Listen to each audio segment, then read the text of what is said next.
Friends Avenue was a small, close-knit community where people trusted each other more than they probably should have. Neighbors left their doors unlocked, and the sound of children playing in the evening air was a familiar comfort.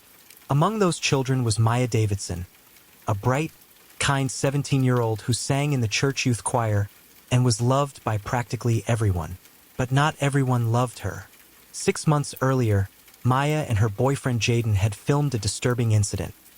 Their reclusive neighbor, Michael Douglas, dragged from a local shop, beaten, and stripped by angry residents after being caught stealing.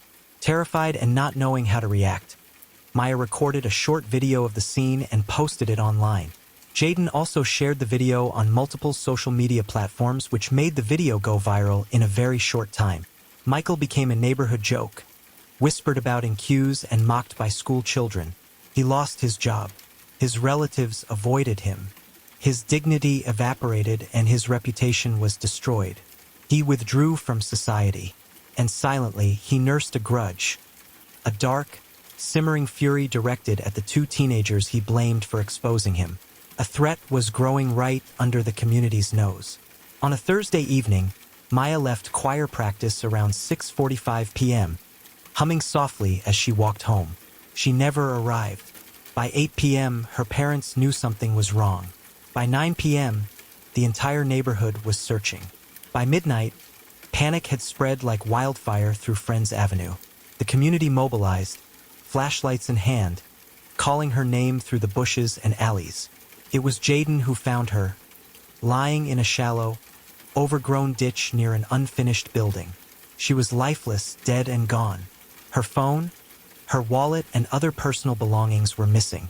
The discovery hit the community like a shockwave. Friends Avenue had never imagined such darkness could reach them. Detectives arrived quickly, and what they found next shifted the entire case. Maya's cell phone and wallet was discovered in Jaden's wardrobe after a search was conducted at his house.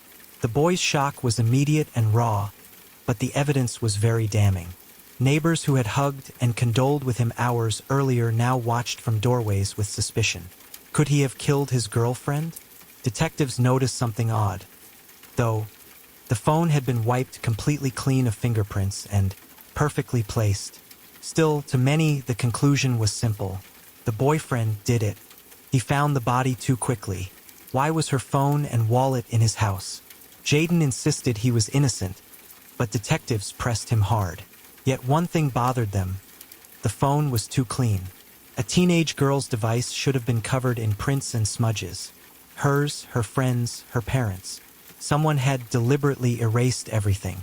Meanwhile, another clue emerged.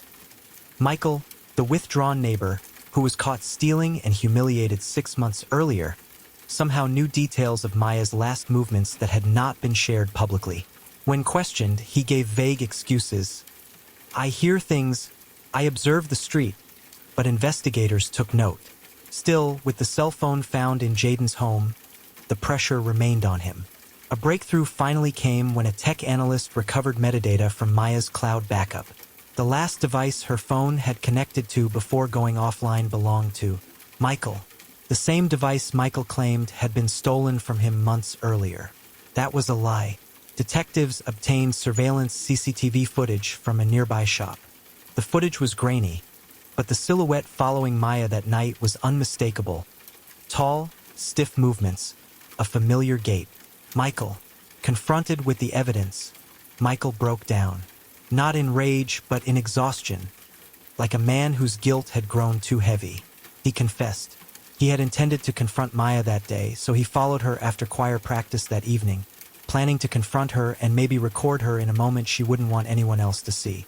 Not to hurt her, just to make her understand and feel what he felt. To scare her and teach her a lesson for filming and humiliating him online. That was the plan. But when Maya noticed him behind her, she panicked and ran. Michael called after her, telling her to stop, that he only wanted to talk, but his voice, tense and shaking, made it worse, and she refused to stop and started yelling for help. But Michael, being faster, caught up with her and dragged her into the unfinished building. While Maya was struggling for her freedom, she slipped and fell, hitting her head on a pavement and died. This was Michael's recount of events, but detectives believe she was pushed to her death. In the aftermath of killing Maya, and consumed by an even darker resentment, he wiped her phone clean and planted it in Jaden's house, hoping to ruin the boy the way he believed the video had ruined him. "I wanted him to feel ruined the way I was," he said. Jaden was cleared of all charges, but he was changed forever. Grief clung to him like a shadow.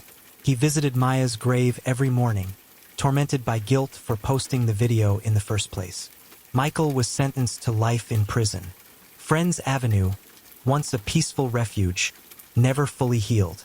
Neighbors locked their doors now. Children stayed closer to home. A deep sadness settled across the community, proof that even the safest places can harbor darkness. Each evening, Maya's mother lit a candle near the unfinished building where her daughter was found. It burned not just for Maya, but for the innocence the entire community lost.